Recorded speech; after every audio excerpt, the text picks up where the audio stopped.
And that might be tough, as I think Hazinski is capable of hitting almost anything, so you really have to have great feel and placement to keep that ball short. Oh! An amazing backhand counter straight down the line by Rocha. Hazinski winds up and takes a ball that none of us would get back, but Rocha just angles it out, no problem. I'm still not over that first point. Even Mark's shot was not an easy shot for Mark. I mean, he made a brilliant shot and just, damn, nothing. Wound up and took a huge cut, and Rocha said, nah, not in my house. Which is ironic because of where they live. I mean, sort of Mark's house more so in some ways. Mark has definitely owned college table tennis over the past few years. Something happening here? Ah, ball switch. Looks like someone's getting technical on us. They're going to go to switch the ball. Maybe there's a funny bounce going on, and that's pretty hilarious. We've heard word that it was a broken ball. Probably is from how hard they're hitting it. Yeah.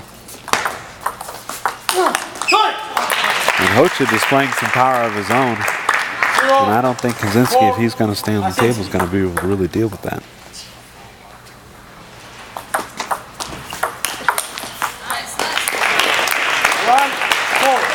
Mark gets his first point, and now it's 1-4.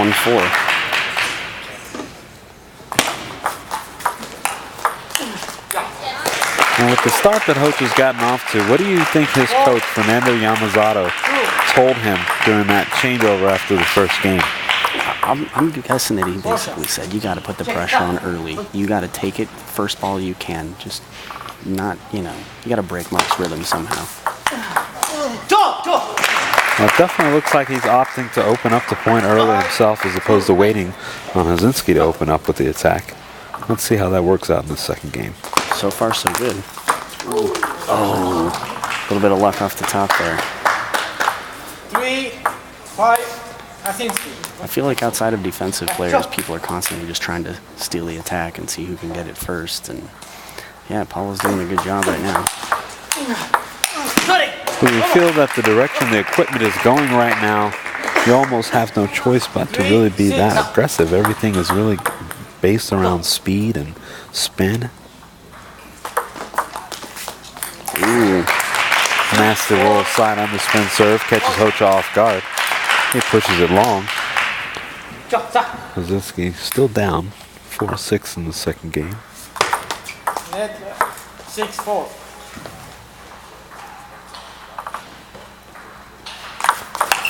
Whoa, a fast serve, but not even a blink from Mark as he rips it past him. He didn't have time to take a full swing on that. It looks like he just wristed it down the line. I love watching a player answer something like that. Someone trying to catch him sleeping, fool him, and they're like, nah, not gonna happen.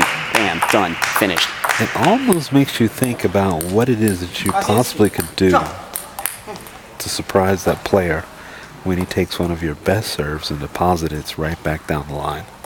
Yeah. I think it definitely makes Paulo rethink when he might use it, especially, or how he can change it anyway. I still think a part of his strategy is going to be to catch Hazinski in the body and not allow him to use his length. Yeah. 7-7.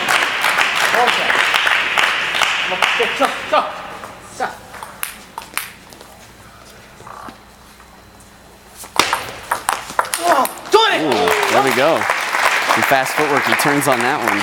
Even Mark couldn't reach that. Well, that's something that Rocha's been known for since we've been watching him over the past 2 years. Is great footwork. He has wonderful balance, and that's really key in the sport of table tennis. With as fast as his game is, you have to have great footwork.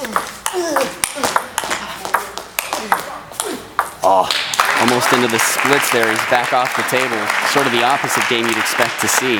And that's what we like to call in table tennis the sexy points.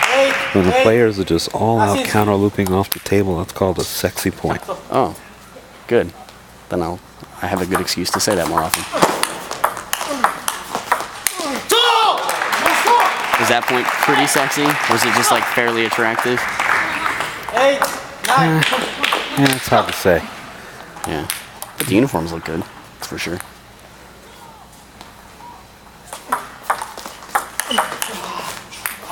Earlier we talked about the women potentially coordinating their outfits before the matches. Do you think the men do the same thing? Oh, sure, yeah. I mean, at this level of play, you just got to be real, you know? You're playing in front of a lot of people. So, got to be aware of what you're communicating, what you're putting out there, you know?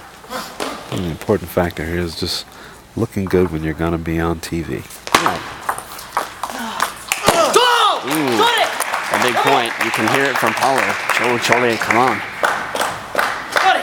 Vocalizing his excitement to be 1 point closer to taking this game. It's a tight one in the second one. 9-all, folks. Rocha not backing down. Ooh, deuced up. Was 10-9 and now 10-10. And that was the right idea by Rocha to try to take that softball early right off the bounce and deposit it down the line, but he misses long.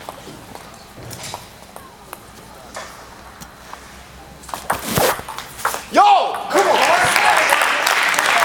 10, 11, Rocha.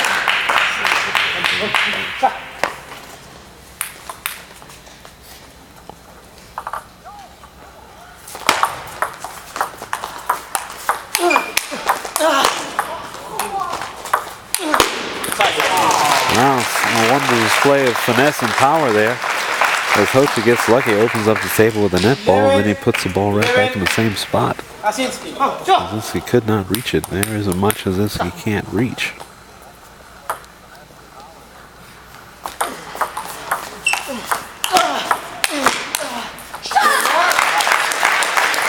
Once again, Mark Hazinski goes right back to the all-out attack. And Rocha's just standing there dumbfounded as to what can he possibly do with that ball.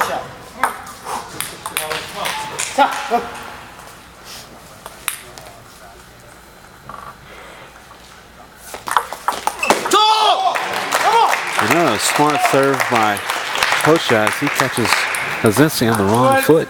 Nice long serve down the line, and he tried that ball earlier inside the body, and Hazinski deposited down the line. So smart move by Rocha to take it to the opposite court.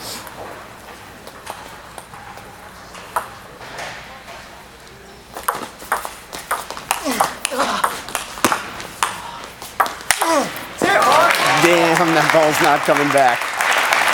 Lobbing to Mark, it's got to be pretty deep on the table and pretty skinny. He just powered off, and that ball was over the barrier land. You'd have to be at the level of Michael Mays to feel comfortable against lobbing to Hazinski. Yeah.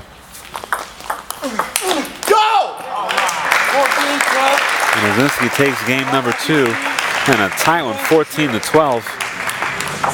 Rocha goes into this next break of games figuring out, hey, what is it that I need to do to beat this guy?